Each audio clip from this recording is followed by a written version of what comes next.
तुम्ही पण जर तुम्ही माहिती मागवली तर तुम्हालाही कळेल.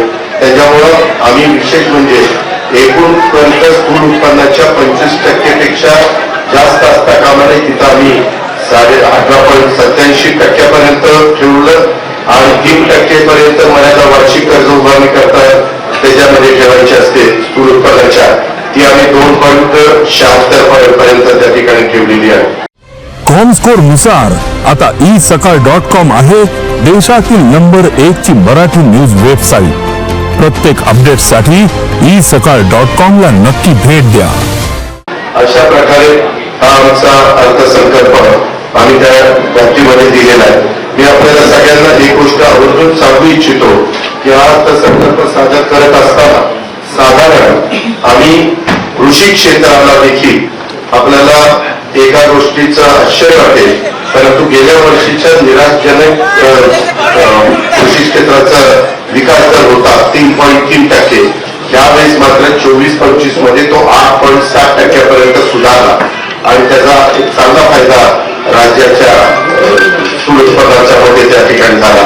या विकास दरात सातत्याने वाढ करण्याकरता आणि शेतकऱ्यांचं उत्पन्न वाढवण्याच्या करता जे काही अलीकडच्या काळामध्ये कृत्रिम बुद्धिमत्तेच्या बद्दल बरंच काही बोललं जातं, त्याला आम्ही या अर्थसंकल्पामध्ये प्राधान्य दिलेलं आहे.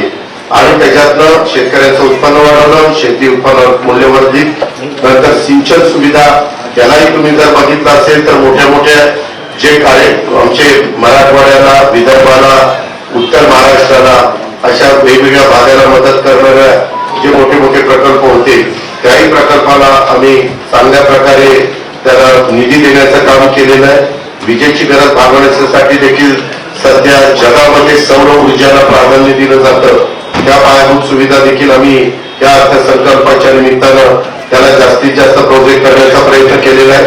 वस्तू व सेवा कराला देखील राज्यात होणाऱ्या उत्पन्नामध्ये दरवर्षी 12 ते 14% त्या ठिकाणी वाढ होती. काही काही पेपरमध्ये वेगळ्या बातम्या आलेल्या त्या माझ्याही पाहण्यात आलेल्या आहेत, परंतु तसं झालेलं नाहीये.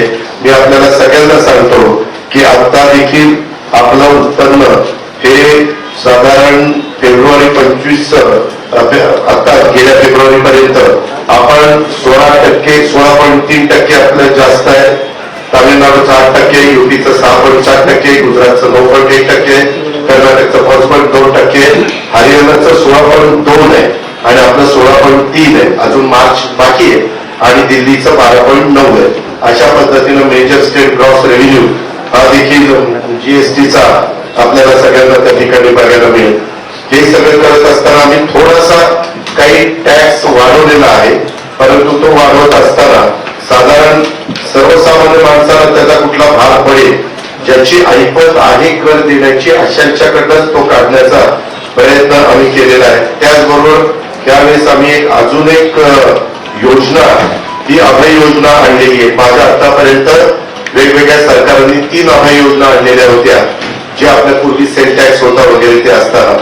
आता मात्र हे तसं न करता साधारण आपण फक्त महाराष्ट्र कर आणि शास्ती किंवा विलंब शुल्क हे सार्वजनिक क्षेत्रातील कंपन्यांचे म्हणजे केंद्र सरकारशी संबंधित आणि राज्य सरकारशी संबंधित जे आहेत उपक्रम त्यांच्याकरता थकबाकीची तडजोड